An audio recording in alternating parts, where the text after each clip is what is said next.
السلام علیکم ورحمۃ اللہ وبرکاتہ۔ پھولوں کی بارش سے نہال ہوئے اکھلیش، علماء سے خصوصی ملاقات، کارکنان سے کہا کہ الیکشن میں باقی رکھنا یہ جوش۔ ناظرین، اس خبر کو آپ محاسن اسلام یوٹیوب چینل پر سن رہے ہیں۔ آپ سے درخواست ہے کہ تمام تازہ ترین اپڈیٹ حاصل کرنے کے لیے ابھی اس چینل کو سبسکرائب ضرور کر لیجیے گا۔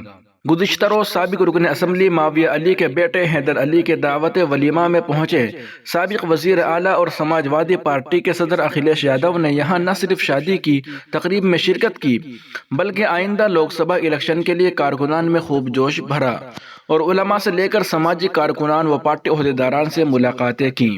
وہیں کارکنان نے بھی سرساوا سے لے کر دیوبند تک اکھلیش یادو پر خوب پھولوں کی بارش کی، جس سے اکھلیش یادو کافی خوش نظر آئے اور انہوں نے کارکنان میں جوش بھرتے ہوئے کہا کہ یہ جوش و خروش الیکشن تک باقی رہنا چاہیے، کیونکہ بی جے پی کے صفائی کی شروعات ضلع سہارنپور اور دیوبند کی تاریخی سرزمین سے ہی ہوگی۔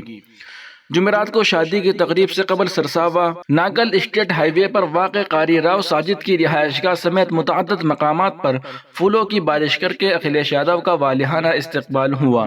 اس دوران عہدیداران و پارٹی کارکنان نے پارٹی چیف کو یقین دلایا کہ وہ کسی بھی قیمت پر لوک سبھا انتخابات جیتیں گے۔ کارکنوں میں اتنا جوش دیکھ کر سابق وزیر اعلیٰ اکھلیش یادو بھی خوشی سے نہال ہو گئے۔ انہوں نے کہا کہ انتخابات میں بھی یہی ولولہ و جوش باقی رکھنا چاہیے۔ بعد ازیں انہوں نے شادی تقریب میں پہنچ کر سابق رکن اسمبلی معاویہ علی کے خاندان سے ملاقات کی اور نئے شادی شدہ جوڑے حیدر علی و انشا خان کو مبارکباد دی۔ اس دوران اکھلیش یادو نے معاویہ علی کی والدہ سے سر پر ہاتھ رکھوا کر دعائیں لی۔ اس موقع پر علماء کرام، خاص طور پر دارالعلوم دیوبند کے نائب محتمم مولانا عبدالخالق مدراسی، رکن شورا مولانا انوار الرحمن بجنوری اور دارالعلوم وقف دیوبند کے محتمم محمد سفیان قاسمی و نائب محتمم محمد شکیب قاسمی سے اکھلیش یادو نے خصوصی ملاقات کی۔ وہیں اکھلیش یادو نے بی ایس پی کے رکن پارلیمنٹ حاجی فضل الرحمان پر خاص توجہ دی، جس کے سبب حاجی فضل الرحمان کی سیاست کو لے کر علاقے میں چیمے گوئیاں کا دور شروع ہو گیا ہے۔ حالانکہ حاجی فضل الرحمان کا کہنا ہے کہ ابھی الیکشن میں کافی وقت باقی ہے۔ ناظرین، اس خبر کو آپ محاسن اسلام یوٹیوب چینل پر دیکھ اور سن رہے تھے۔